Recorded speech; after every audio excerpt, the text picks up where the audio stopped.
What's up? What's up, y'all? Straight to the point, sports and entertainment. I need you to smash the like, hit that sub, also hit the notifications too, so that you're able to get all of my content, all of my videos. Um, Back again with another one, man.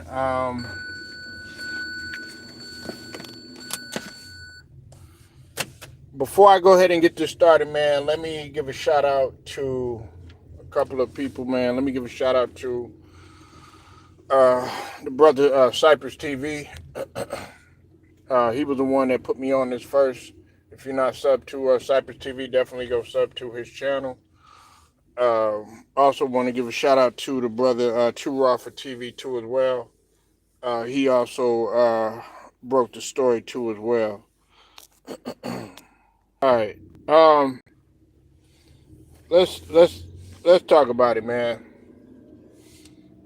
Um, First off, man, rest in peace to the great, legendary, iconic Greg Gumbel. Um, some of y'all may be too young to remember who Greg Gumbel truly was, what his impact on broadcasting was, but he pretty much, like on my channel, man, you hear me talk about a lot of versatility. You hear me talk about um, Swiss Army knife, so to speak. That was Greg Gumbel. Greg Gumbel was doing everything. Greg Gumbel was doing college football. He was doing college football and college basketball. He did the NBA, NFL.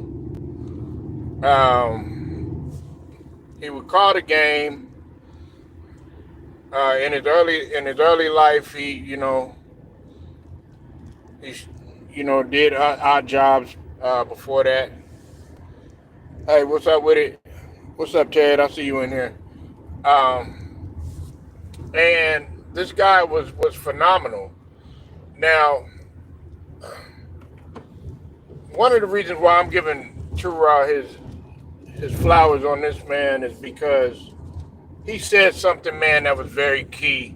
And I think people really need to listen to this, man, because a lot of people don't truly understand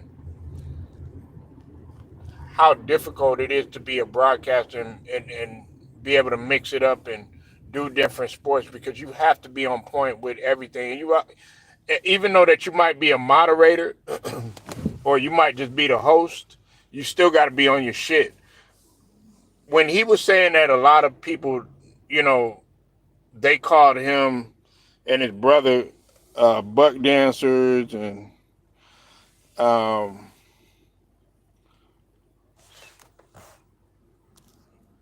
buck dancers and all that other stuff, um, or token Negroes, or coons and all this other bullshit, right?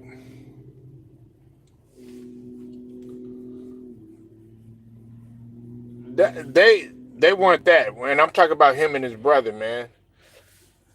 These guys came from humble beginnings, man. They're from straight out of New Orleans, okay? And just because yeah, he did tell the truth. Just because you might speak good English, proper English, that's what were originally supposed to do. But what you don't understand is that, and I'm not trying to be, give no I had a dream speech and no shit like that. That's not what I'm here to do. But I am here to educate you and fertilize some of y'all brain. That just because a guy speaks proper English, or, you know, he might sound politically correct, or, sounds like he's been copying out of the dictionary, or he speaks with intellect and not slang all the time, that doesn't necessarily make him, a buck dancer. That doesn't necessarily make him a coon. That doesn't necessarily make him an Oreo. Because I'm gonna tell you something. There were some times, man, when Charles Barkley, Clark Kellogg, all of them guys, well, usually it was Charles Barkley and even Kenny Smith on an occasion. Brian Gumbel would actually go back at these guys. You know what I'm saying? And it wasn't. He would break it down in a proper way. Now, as a moderator, you can't sit there and go back and forth. You have to be able to put your moderator hat on, and you have to be able to put your moderator, your host hat on, or you have to put your debate hat on, man. You can't sit up there and do both. But you could tell that I'm sorry about that. Greg Gumbel was on his shit. You could definitely tell that he was on his shit. Nah, well, yeah, exactly. They don't like educated guys. Listen, they didn't like Booker T. Washington because he was educated. They didn't like W.E.B. Du Bois. Some of y'all probably don't even know who those guys were. But if it wasn't for Booker T. Washington and W.E.B. Du Bois, we would not have the NAACP. A lot of people don't know that. You said Stephen A. and Whitlock are bug dancers, not the Gumbels. Yeah, exactly. You know, I know he's done interviews. I think Brian Gumbel is, he's more into the interview. And see, another guy that they used to get on with Ed Clark, so too. Ed Clark category too. Now Ed Clark had to do some controversial interviews. You know what I'm saying, with 60 Minutes, but that there. Al Roker was the buck dancer. Well, I can't put Al Roker in that category neither, man. I disagree with some of the things that Al Roker, but no, Al Roker, I haven't I wouldn't put him in no Whitlock category or anything like that. You see, man, everybody, buck dancing, man, is like a what's it called, Jason Whitlock, like a Stephen A. Smith. You know what I'm saying? Guys like that who are gonna throw their own people under the bus, try to step on the other man's toe, or I'm sorry about that. Step on a brother man's toe to be the other man's ally. You know what I'm saying? That's what it is, and that's what Stephen A. Smith has done. Classic Stephen A. Smith is Kwame Brown, Kyrie Irving, Brian Gumbel, Greg Gumbel. He never did any of that. And he was fair with everybody, man. He was fair with everybody. And on top of that, you got to understand this too. He allowed, that Greg Gumbel had to really sign off and say, okay, hey, look, I'm willing to work with Charles Barkley. I'm willing to work with Kenny Smith or whatever in terms of being college basketball or whatever, because they know where they were coming from. They were coming from TNT, an entirely different environment. On TNT, let's just call it what it is. They're able to say whatever the hell they want to, pretty much over there, when they talk about, the inside the NBA, stuff like that. So then he's like, well, damn, I'm gonna have to bring Charles Barkley over there. But guess what? He was able to give Charles Barkley, opportunity to show his versatility and everything. And I thought it was great, because I was shocked that Barkley came over to CBS and was working, the college, doing the tournament and stuff. I thought that was phenomenal, man, because I like to see guys dive into different stuff. You know what I'm saying? At one point before he started to change his way of thinking and stuff, and then that his second tenure over there at ESPN, when we talk about Stephen A. Smith, at one point I actually respected Stephen A. Smith for the work that he was doing. You know, being able to dive into different things and stuff, but you know, he just started just some of the stuff that he was doing, man. I'm like, man, I can't respect this dude. You say he looked young for 78.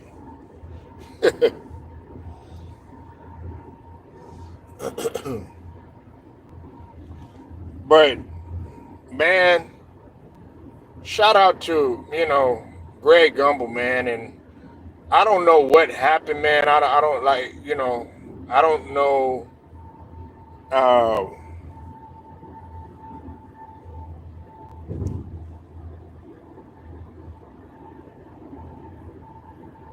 I don't know if he was sick or whatever the case is, man. But man, we gotta really start, you know, paying attention to our health, man. And I hate to bring this up, man, but we've been losing people left and right. Our good people, man. If you got issues, man, go ahead and handle it. Now, granted, we don't know. I know he had to take some time off.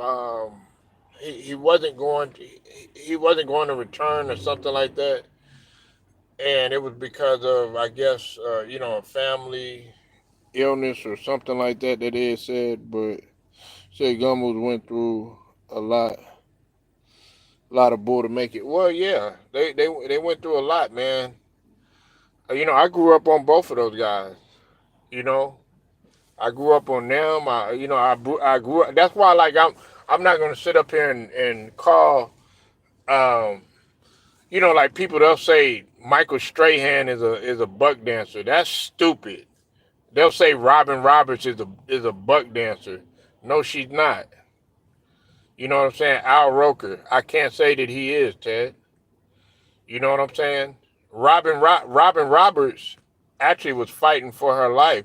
Now, I don't like the fact that, okay, she, of course she's gonna do what she can. But Robin Roberts is a real lady.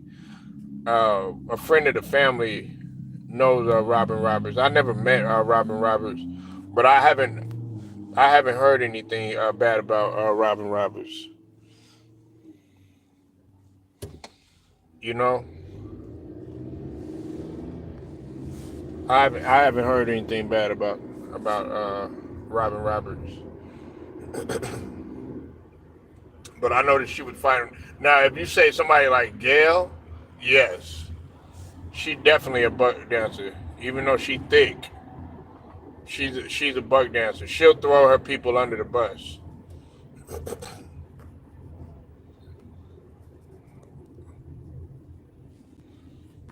But not like Robin Roberts. But I'm bringing up guys. I'm bringing up just people that do broadcasting in general.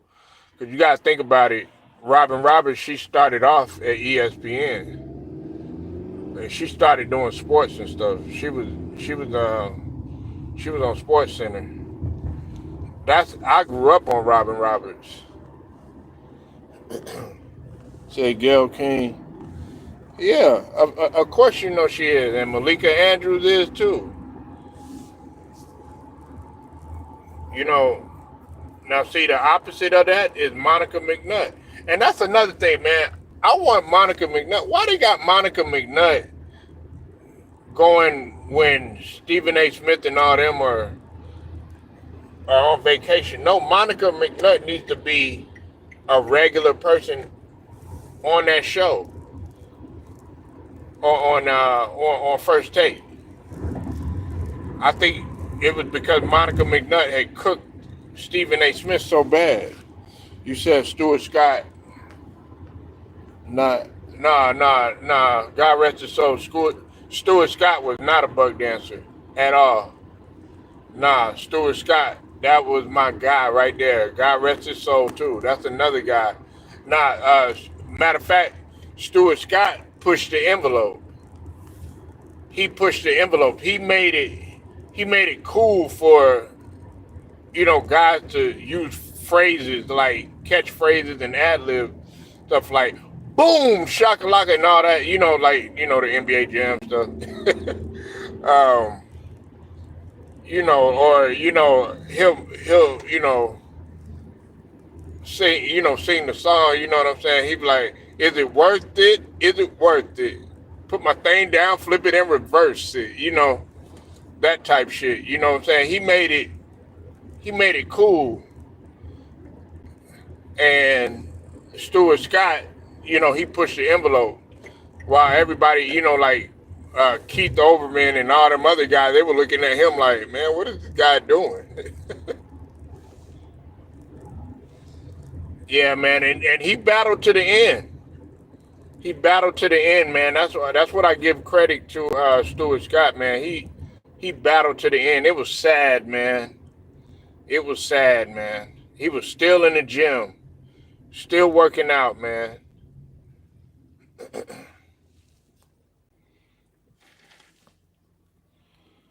99, bro. Yeah, yeah, yeah. I remember that, man.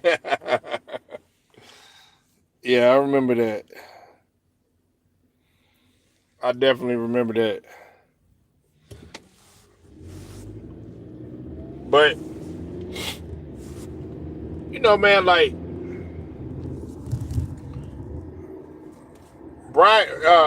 Greg Gumbel, man, he's gonna be remembered, man, for being able to dive into everything. Like, you gotta be really talented in order to do something like that, man. I don't think, like I told you, I'm glad that people are honoring him as a man of color.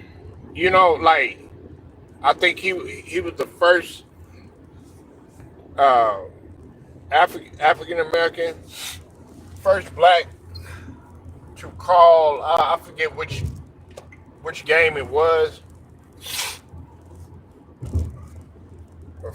to broadcast something. I forgot what it was, but just to be able to do everything, like, you would see this guy everywhere, man. You would see him everywhere. He was everywhere, man. Like, I'm like, damn, how? And see, a lot of guys are trying to follow what he does. Like Stephen A. Smith, he'll try to do, what Greg Gumbel does, but can't do what Greg Gumbel does. All these guys, they try to do what Greg Gumbel, emulate what Greg Gumbel does and what Brian Gumbel does. They can't do it. I mean, they'll try, but you can't quite measure up to the measuring stick, or the top of the measuring stick that they have set, man, in terms of broadcasting. In terms of, and you also got to realize journalism is involved too. You have to understand that. I'll tell you somebody else, and this is going to trip you out when I say this, Ted and Cottage. I'm going to tell you somebody that I really feel like has a lot of potential in journalism, to be a host, to be able to dive into different various things. And don't trip out when I say this, but Bun B, man. Like, if you ever heard Bun B like talk, because Bun B was into journalism. Bun B is articulate, man, and Bun B was actually a professor at Rice University.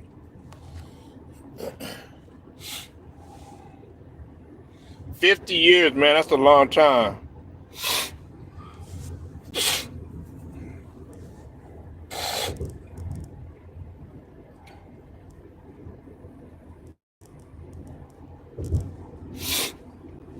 And I know it's crazy that I mentioned a guy like Bun B and stuff, but I've seen Bun B be able to tackle different topics, stuff like that. You know what I'm saying? Dive into different things, man.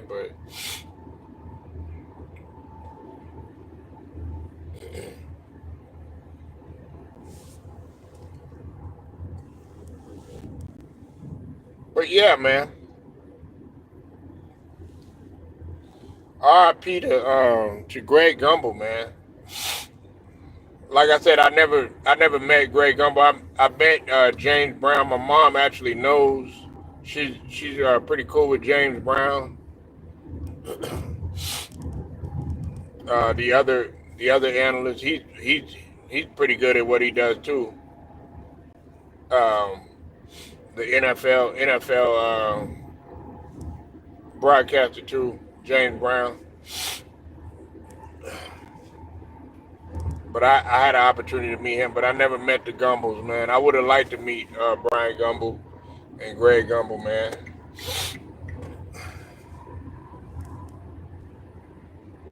Nah, hell nah. Nah, at all. Not at all. Hell no. He's far from a butt down.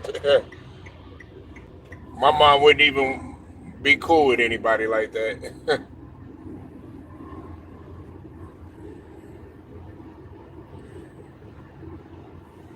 And I think that they were cool too.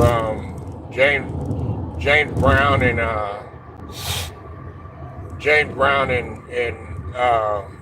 the Gumbels.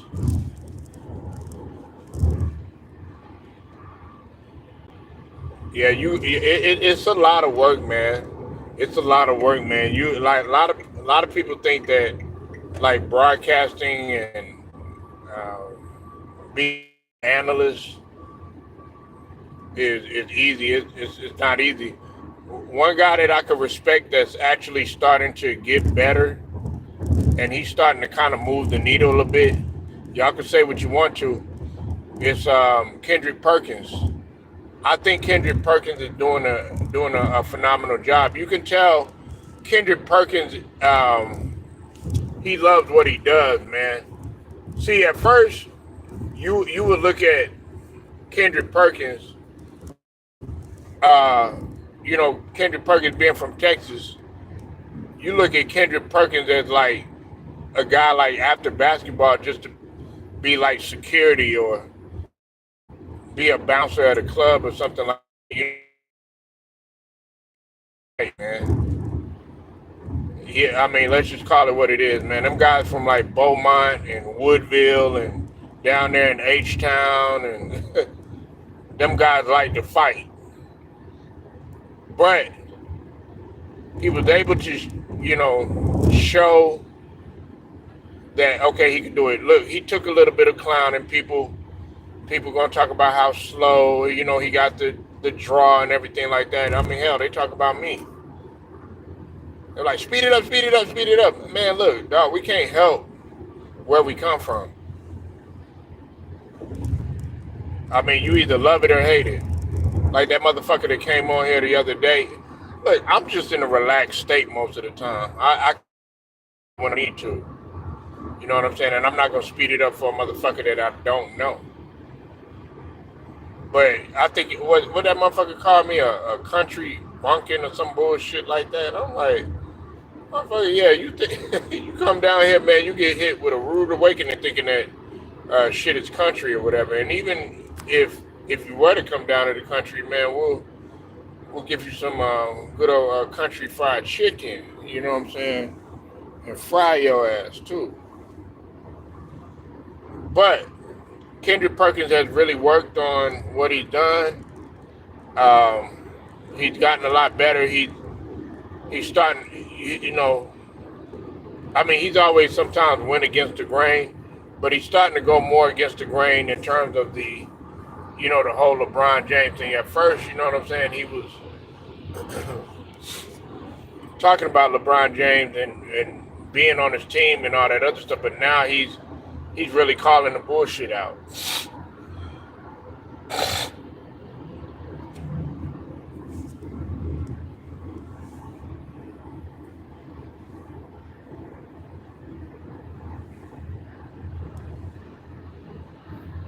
But it's not easy to be in journalism, broadcasting. It's not easy to be in any of that stuff, man. And for those of y'all that think it is, go talk to somebody in that field. It's a lot of traveling. It's a lot of you gotta do your homework. You like that's another thing too.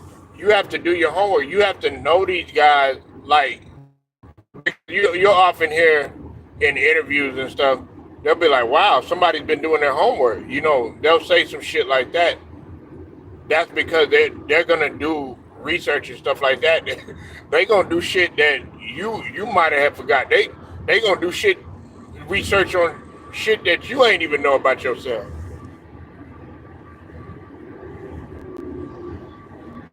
You said Nate Burleson.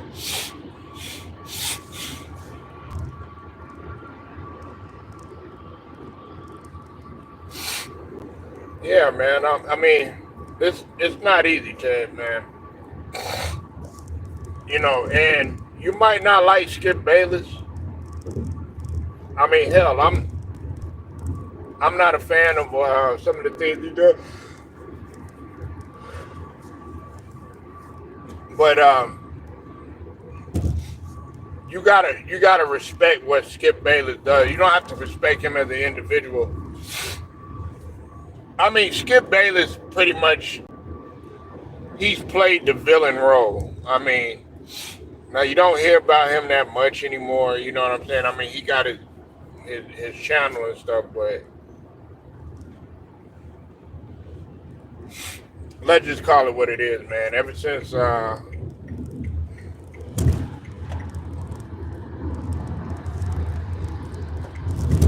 Undisputed, the collapse of Undisputed, you really haven't heard anything from Skip.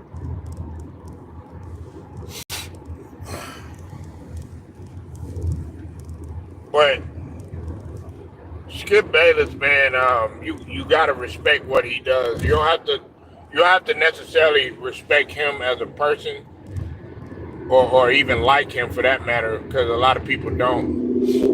Man, what is he got doing?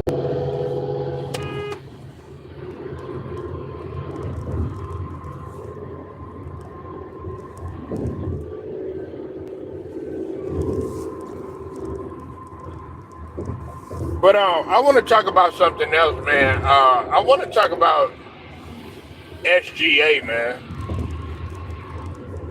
He has not been getting the that he truly deserves, man. And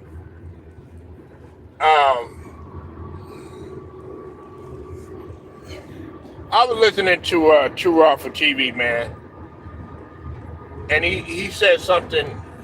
He pointed out something, man, in regards to. I think he was talking. I think he might have been talking about LeBron, right? But some of these stars, they're not marketing around because the kind of treatment that they're giving these guys. And I looked at it like this: when Giannis was MVP, when Giannis was winning MVPs and winning Defensive Player of the Year and stuff like that, it's like people forgot about that.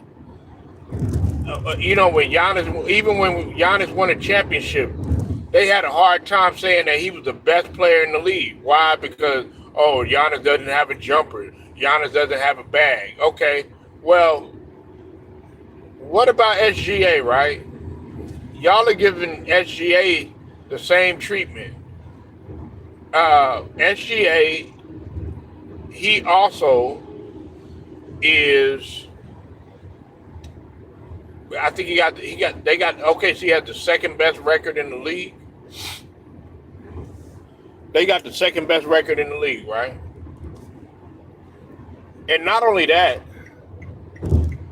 uh, SGA has been putting up big numbers. The other night he put up like 45. He put up 45 points. And then a few nights before that, and they've won 5 straight. And it's like they don't talk about him. And then on top of that, you didn't want to give him MVP. It's time to catapult this guy to an MVP talk, but y'all are giving him the same treatment as Giannis and Kyrie. And the reason why I bring up Kyrie is because Kyrie can have a phenomenal season, but y'all still can't get over the fact that this guy did not want to take the jab. You still can't get over the fact that this guy, uh, you know, there was some anti-Semitic posts, not of his doing. You know what I'm saying? Like, he clearly has stated to you, y'all made a mockery of this guy, acting like he was trying to put up something insensitive or something like that, you know, just to offend people. You can't get over that. You can't get over the fact that, you know, he hit the shot in 2016. You can't get over that. You can't get over the fact that he held out. He took a stand. And that's why, like, look, man, I am so tired of them not giving SGA his flowers. They're treating him the same way that they did Giannis, or that they do Giannis, because now some people are starting to give Giannis his credit just a little bit. I've been giving Giannis his credit. I didn't care about no jumper. I didn't care about no bag. I didn't care about none of that other stuff. I love the fact that Giannis was a hard worker. I could give a damn less about the other stuff or whatever. The other stuff will maybe come later. It may come, it may not. He may develop a jumper, he may not. Some guys just will never develop a consistent jumper. We gotta be real about that. But I appreciate a hard worker. Have I been critical of Giannis in terms of him, in terms of his leadership? Yeah, I have.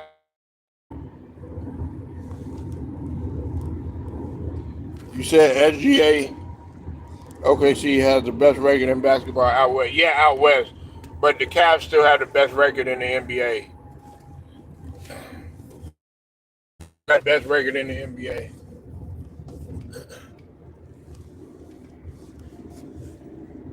They still got the best record in the NBA. The Cavs do.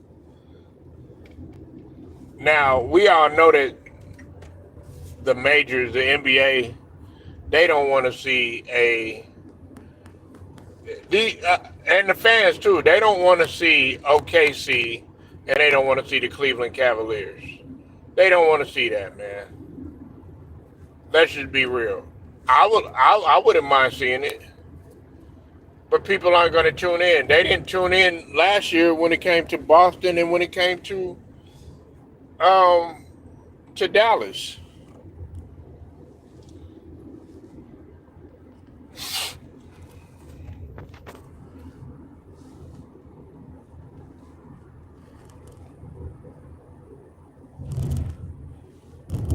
Yeah, they're first place in the West, but I'm just talking about overall in the NBA. Nah, they're number one in the West, and they've won 5 straight.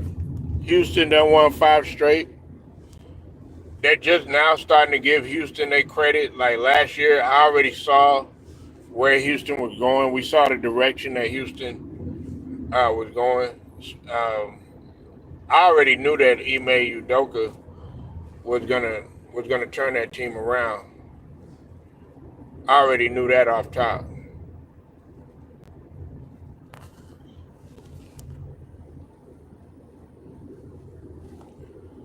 Oh yeah, I agree. What's up, Cheyenne? Long time no see, brother. Hope you all right, man.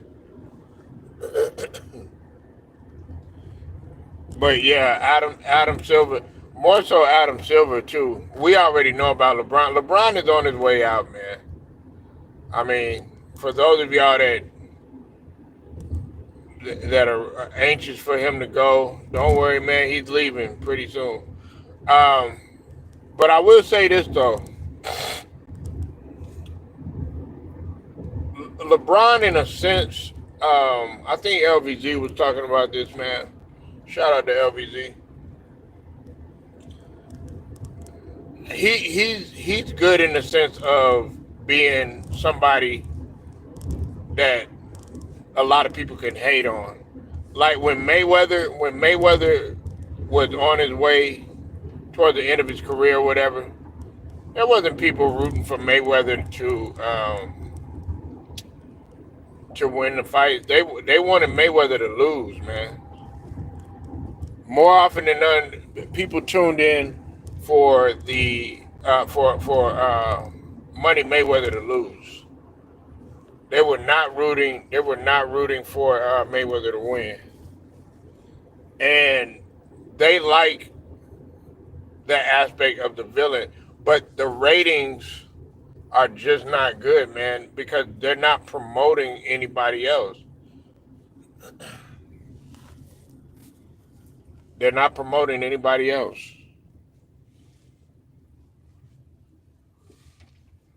You know, you got Wimby out there putting up 40, 42, and 18 in the Garden.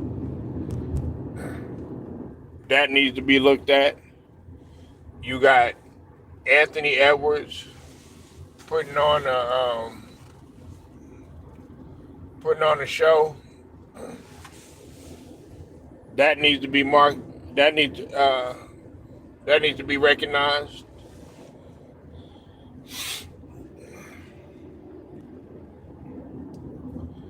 Oh yeah, we know Wimby's next up. We know that. Salute Angelo Bell.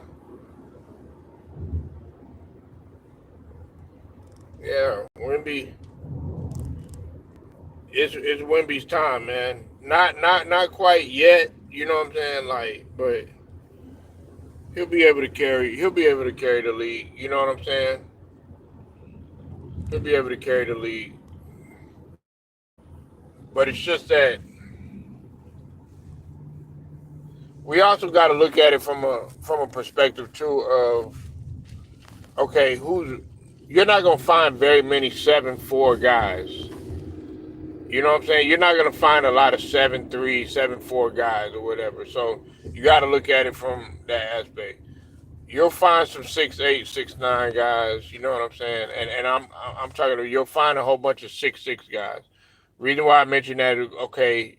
Jordan at one time he was the face of the league. Jordan was 6'5", 6'6", 190 something pounds, you know what I'm saying, at his playing weight, you know what I'm saying, 200 at the most. Kobe at one point, face of the league, he was 6'6", you know. AI at one point in time, he was the face of the league. AI was barely even 6 foot, 5'11" at most, give or take. But you got Wimby now.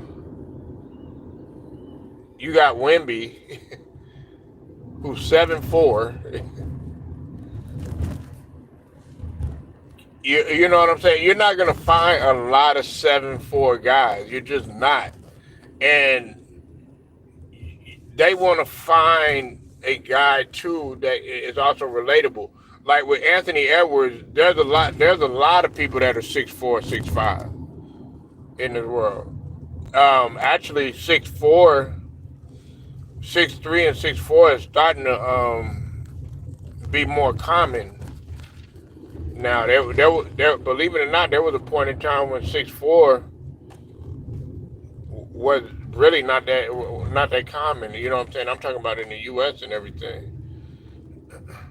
Now it used to be 6'4" was considered tall. Actually 6'4" is considered short now.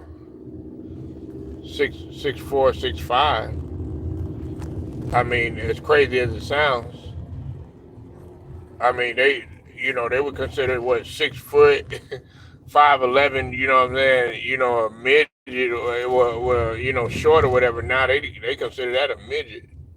Come on, what are you doing? What are you doing?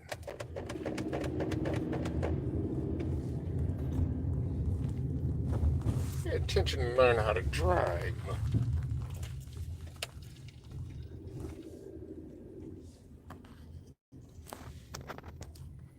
Me and my 7-year-old playing the best out of seven Connect Four. That's my game, man. I love Connect Four. Connect Four. They got the big ones too. They got the adult, the big Connect Fours.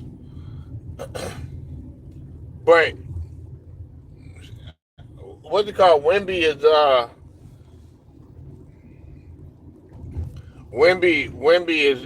7'4", and you're not gonna find a lot of guys that are 7'4" whatnot. But great for entertainment value though, because you can market you can market around Wimby in terms of like, okay, yeah, this is like a couple of the guys were saying earlier how Wimby is a cheat code. You know what I'm saying? And that's the truth. He is you could look at him as a cheat code, like the avatar, basketball avatar. He's got everything all in one package. He's got the height. He's got the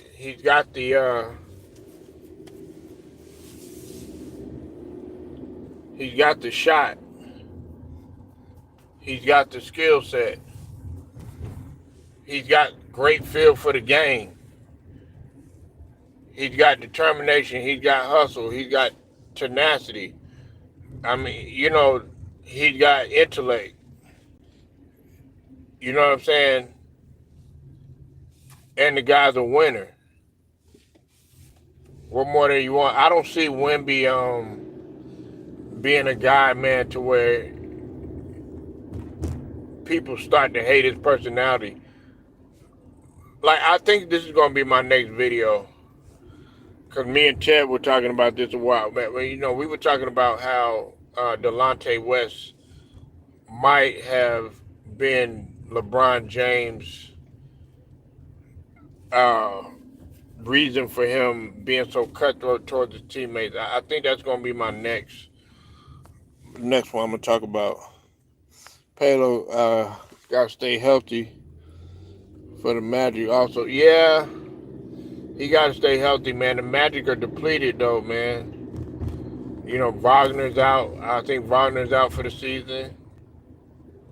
They got a lot of guys out, man. But you got to give it to Mosley, man. Jamal Mosley, man. He's, despite all of that, still able to just find a way to win.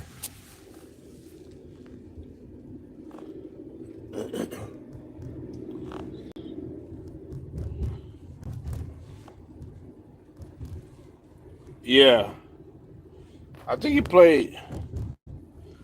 I think he played longer than that, Cottage.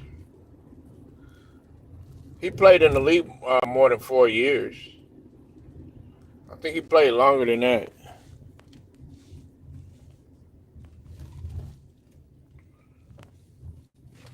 I think he played longer than 4 years.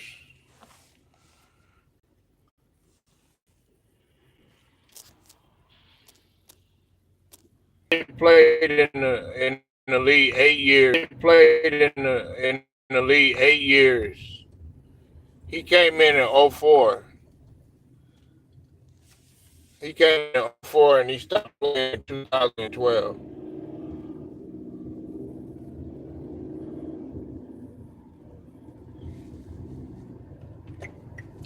Yeah, he played about 8 seasons, man.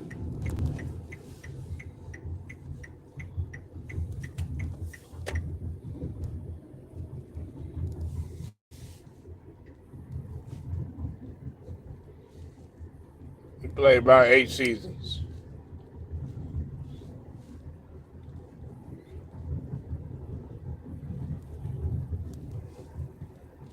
But yeah, man, I don't like the treatment that they giving these players, man.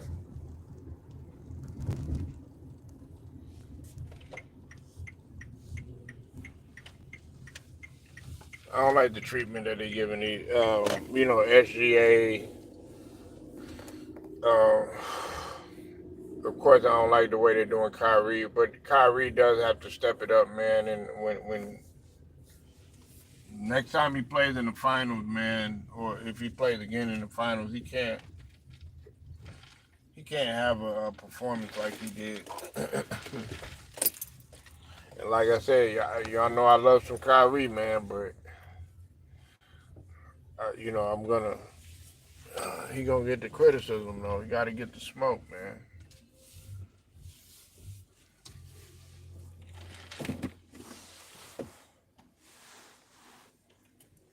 Got to get the smoke.